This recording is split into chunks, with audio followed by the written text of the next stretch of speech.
நான் தொடர் தோல்வி எனக்கு வந்துகிட்டே இருக்கு. நான் தோத்து போயிட்டே இருக்கேன். எதை செஞ்சாலும் நான் தோத்து போயிட்டு இருக்கேன். எந்த தொழில் எடுத்தாலும் நான் தோத்து போயிட்டு இருக்கேன். தோல்வி தான் எனக்கு இருக்கு. எப்படி தான் வாழ்க்கையில நான் முன்னேறது? அதை பத்தி தான் இந்த வீடியோ இருக்க போது 2 ரகசியத்தை நான் சொல்ல போறேன். ஃபர்ஸ்ட் ரகசியம் என்னன்னா, நம்பிக்கை. உங்க மேல நீங்க முதல்ல நம்பிக்கை வைக்கணும். அட போங்க, நம்பிக்கை வச்சா உடனே நான் ஜெயிச்சிடலாமா வாழ்க்கையில அப்படி நீங்க சொல்றது என் காதுல கேட்குது. முதல்ல மனுஷனுக்கு தேவை நம்பிக்கை. அவன் மேல நம்பிக்கை வைக்கணும். உங்க மேல முதல்ல நீங்க நம்பிக்கை வைக்கணும். நீங்க உங்க மேல நம்பிக்கை வச்சாதான் அடுத்த உங்க மேல ஒரு அபிப்பிராயமே வரும். எதை நினைக்கிறியோ அதுதான் நடக்கும்னு சொல்றாங்க. எண்ணம் போல் வாழ்க்கை, கண்ணாடி போல நீங்க என்னவா பாக்குறீங்களோ அதுதான் இந்த உலகமும் பாக்குது. அப்ப உங்க மேல நீங்க முதல்ல நம்பிக்கை வைக்கலைன்னா உலகம் எப்படி உங்க மேல நம்பிக்கை வைக்கும்? ஃபர்ஸ்ட் நீங்க உங்களை விரும்புங்க. உங்க மேல இருக்கிற அபிப்பிராயத்தை முதல்ல கலைங்க. முதல்ல நீங்க ஆசைப்படுங்க. இதை யோசிச்சிங்கனாலே உங்களுக்கு மித்த எல்லாமே தெரிஞ்சிடும். இந்த பாடி மெக்கானிசத்தை நீங்க புரிஞ்சுக்கிட்டாலே மித்த எல்லா விஷயத்தையும் புரிஞ்சிடும். உதாரணமா சொல்லணும்னா, குட்டியா யானை இருக்கும்போது அதுக்கு செயினை கட்டி வைப்பாங்க காலில். ஏன்னா அது ஓடி போகாமல் இருக்கிறதுக்கு. அது என்ன பண்ணோம், முயற்சி பண்ணிக்கிட்டே இருக்கும். அதால் போக முடியாது. பல தடவை பண்ணும், போக முடியாது. அப்போ இது காலங்கள் அது என்ன நினைக்கும்னா, நம்மளால போக முடியாது, கட்டியிருக்காங்க அப்படின்னு அதுக்கு எண்ணம் வருமா. காலங்கள் ஓடுது, வருஷங்கள் ஓடுது, அது வளர்ந்துருது. வளர்ந்ததுக்கு அப்புறம் அது அதே செயின் தான் கட்டியிருக்கிறாங்க. ஆனால் அப்பயும் அது என்ன நினைக்கும்னா, நம்ம இப்போ ஓட முடியாது, கட்டியிருக்காங்க. ஆனால் அது நினைச்சா ஒரு உதறுனா அதால் அந்த இடத்த விட்டு அந்த செயின் அத்துட்டு போக முடியும். அந்த நம்பிக்கை, அதுக்குள்ளே இருக்கிற ஏற்பட நம்பிக்கை. நீங்கள் என்ன நம்பிக்கை வைக்கிறீங்க? நான் தோல்வி அடைவேன், நான் வாழ்க்கையில் ஜெயிக்கவே மாட்டேன், எனக்கு எல்லாமே தொடர் தோல்வி வருது, எனக்கு எதுவுமே கிடையாது, எனக்கு லக்கே இல்லை அப்படின்னு நினச்சிங்கன்னா தோத்து தான் போவீங்க. என்னால் முடியும், நான் ஜெயிப்பேன், வாழ்க்கையில் நான் ஜெயிச்சே தீருவேன், என்னால் ஜெயிக்கிறதுக்கு சக்தி இருக்குது, நான் தோல்வி அடைஞ்சாலும் ஜெயிச்சிருவேன் அப்படின்னு உங்களுக்குள்ள ஆணித்தனமாக ஒரு விஷயம் இருந்துச்சுன்னா நீங்கள் ஜெயிப்பீங்க. நீங்கள் எதை எடுக்கிறீங்க? நம்பிக்கைன்றது ஒன்று, ஆனால் தோல்வியாக ஜெயிக்கிறீங்களா, எதை நினைக்கிறீங்களோன்றது தான் உங்கள் கையில் இருக்குது. எப்பயுமே ஒன்று புரிஞ்சுருக்கோங்க, வாழ்க்கையில் நிரந்தரமானது கிடையாது. தோல்வி நிரந்தரமானது கிடையாது, வெற்றி நிரந்தரமாக கிடையாது. அதை எடுக்கிற செயல் தான். வெற்றி அடைஞ்சதுக்கு அப்புறம் நீங்கள் அடுத்து மூவ் ஆன் பண்ணுறது தான். வெற்றி வந்துக்கிட்டே தான் இருக்கும், தோல்வி வந்துக்கிட்டே தான் இருக்கும். அந்த நம்பிக்கையோட நீங்கள் கடந்து போகிறீங்க பார்த்தீங்களா அந்த விஷயத்த, அதுக்கப்புறம் ஜெயிக்கிறதுக்கு உங்களுக்கு ஒரு சூழ்நிலை வருது பார்த்தீங்களா, அதுதான் அந்த நம்பிக்கையை தான் நீங்கள் புரிஞ்சுக்கணும். அதை விட்டுட்டு நான் தோத்துருவேன் வாழ்க்கையில் நினச்சிங்கன்னா தோத்தே போயிடுவீங்க.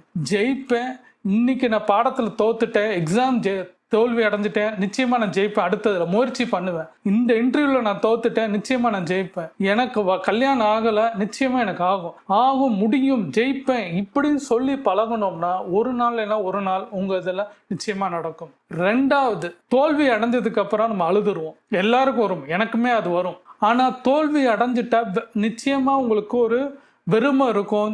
ஏன்டா உலகம் இப்படி இருக்குன்னு உங்களுக்கு தோணும். ஆனால் அந்த தோல்வி இதுலேருந்து தான் உங்களுக்கு பாடத்தை கற்றுக்கிறீங்கன்றது உங்களுக்கு முதல்ல நீங்கள் புரிஞ்சுக்கணும். தோல்வியில் தான் உங்களுக்கு வெற்றிக்கான முதல் படியே எடுத்து வைக்கிறீங்க. தோல்வி தான் உங்களுக்கு அனுபவம் கொடுக்குது.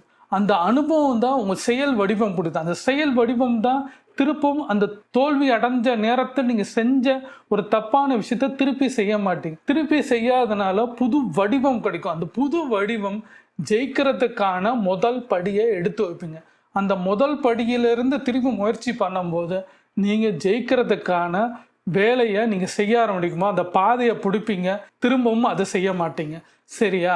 அப்போது நீங்கள் செய்ய வேண்டியது தோல்வியை பாடமாக எடுத்துக்கணும். அதை ஜெயிக்கிறதுக்கு வழி என்ன இருக்கு, ஸ்டெப்பு என்ன, அது எப்படி கற்றுக்கணும், அது சந்தோஷமாக எடுத்துக்கணும். தோல்வி வரணும்னு சொல்லுவேன் வாழ்க்கையில். எனக்கு தோல்வி வந்ததுக்கு அப்புறம் தான் பல விஷயத்த கற்றுக்கிட்டேன். வாழ்க்கையிலையும் சரி, கல்யாணத்துலையும் சரி, சொந்த பந்தத்துலையும் சரி, வேலையும் சரி, பணத்துலையும் சரி, எல்லா சூழ்நிலையும் எனக்கு தோல்வி வந்தனால தான் என்னால் முழுமை அடைய முடிஞ்சது. கோவத்தை புரிஞ்சுக்க முடிஞ்சது. எதுக்கு நான் பிறந்தேன்றது எனக்கு புரிய வைக்க நிறைய இடத்துல அந்த தோல்வி தான். அந்த தோல்வியிலேருந்து அந்த பாடத்தை கற்றுக்கிட்ட போது திரும்பவும் இது செய்யக்கூடாதுன்னு பல விஷயத்த யோசனை இந்த மனசே சொல்லுச்சு, வேற யாரும் சொல்ல. தோல்வி அடைஞ்சதுக்கு அப்புறம் இன்னொருத்தவங்கிட்ட போய் ஏன் வாழ்க்கையே போச்சுன்னு கேட்டா, ஒரு நல்ல மனிதராக இருந்தா நீ முயற்சி போய் நீ ஜெயிக்க முடியும்னு சொல்லுவாங்க.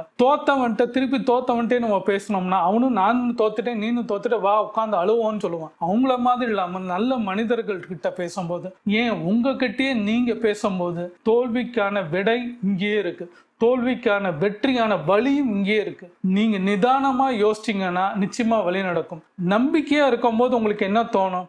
நிதானமா இருப்பீங்க.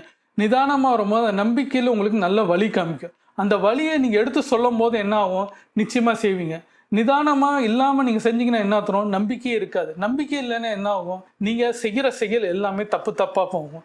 அப்ப வாழ்க்கையில் நீங்க உங்களுக்கு தேவை நம்பிக்கையும், உங்களுக்கு தோல்வி அடைஞ்சதுக்கு அப்புறம் வெற்றி அடைறதுக்கு வழியும் உங்களுக்கு தெரிஞ்சிச்சுன்னா நீங்க ஜெயிச்சிருவீங்க. அப்போ நம்பிக்கை வைக்கிறது எப்படின்னு பாருங்க. உங்க மேல நம்பிக்கை வைக்க பாருங்க. அந்த தோல்வி அடைஞ்சாலும் ஜெயிக்கிறதுக்கு என்ன வழியோ அதை யோசிங்க. மற்றவங்களை யோசிக்காதீங்க. மற்றவங்களோட எண்ணத்துல நிக்காதீங்க. மற்றவங்களோட நினப்புல நீங்க வார்த்தையில நின்றுக்கிட்டே இருக்கிறதோட உங்க மேல நம்பிக்கை வைங்க.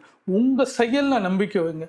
நீங்க எதை செஞ்சாலும் அது முழுமையாக ஆணித்தரமா நம்பி எதை செஞ்சாலும் நிச்சயமாக வெற்றி அடைவீங்கன்றது ஆணித்தரமான ஒரு விஷயம். அதை புரிஞ்சுக்கவங்க ஜெயிச்சிருவாங்க. புரியாதவங்க தோத்து தான் போவீங்க. நீங்க எதை நினைக்கிறீங்க, எந்த வடிவத்தை கொடுக்குறீங்கன்றது உங்க கையில இருக்கு. நீங்க ஜெயிக்கணுமா தோக்கணுமான்றது மேட்ரு இல்லை. எதை நம்புறீங்கன்றது இருக்கு. நீங்க தோத்துருவேன் நம்புங்கன்னா வாழ்க்கையில தோத்து போயிருவீங்க. ஜெயிச்சிருவேன், எதா இருந்தாலும் நான் ஜெயிப்பேன், வாழ்க்கையில இன்னைக்கு சூழ்நிலை மாறும், நாளைக்கு நான் வேற மாதிரி இருப்பேன், அடுத்த வருஷம் என்னால் வேற மாதிரி இருப்பேன் அப்படின்னு உங்களுக்குள்ள எண்ணம் இருந்தா மாத்திரம்தான் ஜெயிக்கிறதுக்கான 100% உங்ககிட்ட இருக்கும். இல்லை நான் வாழ்நாள் முழுவதும் நான் தோத்து போயிடுவேன்னு சொன்னீங்கன்னா என்னைக்குமே நீங்க ஜெயிக்க முடியாது. ஜெயிக்கிறதுக்கு ஒரே வழி உங்க மேல நீங்க நம்பிக்கை வைங்க, ஜெயிச்சிருவீங்க. தோத்ததுக்கு அப்புறம் அழுதுட்டு உட்காராம இதுக்கு என்ன பாடம், இந்த தோத்ததுக்கான என்ன லெசன் நம்ம கற்றுக்கிட்டோமோ அதை மாற்ற பாருங்க. மாற்றினீங்கன்னா வாழ்க்கையே மாறும். ஜெயிக்கிறதுக்கான வழி நீங்களே கண்டுபிடிப்பீங்க. வேற யாரும் தேவையில்லை. உங்ககிட்டேருந்து ஒரு பிறக்கும். அதுலேருந்து மூமெண்ட் ஆகுங்க. மொதல் ஸ்டெப் உங்ககிட்டே கிடைக்கும். ஜெயிக்கிறதுக்கான வழியும் கிடைச்சிடும். சக்ஸஸ் ஆயிடுவீங்க. யோசிச்சு பாருங்க. என்ன செஞ்சுட்டு இருக்கோம், என்ன செய்ய போறோம் அப்படின்னு யோசிச்சாலே உங்களுக்கு தெளிவான ஒரு முடிவு கிடைக்கும். என் பேர் ஸ்ரீராம். எண்ணம் போல் வாழ்க்கையை பற்றி பல வீடியோ மேக் பண்ணி போட்டிருக்கேன். 1க்கு 4-5 வீடியோ பாருங்க. பிடிச்சிருந்தா சப்ஸ்கிரைப் பண்ணுங்க. யாருக்கு உபயோகமோ அவங்களுக்கு இதை ஷேர் பண்ணுங்க. கமெண்ட் பண்ணீங்கன்னா நிறைய பேருக்கு ரெக்கமெண்டேஷன் போகும். லைக்கும் பண்ணீங்கன்னா பல பேருக்கு இந்த வீடியோ யார் யாருக்கு தேவையோ நம்பிக்கையான பீப்புளுக்கு வந்து சேரும். லைக் பண்ணுங்க ஃப்ரெண்ட்ஸ். தேங்க்யூ.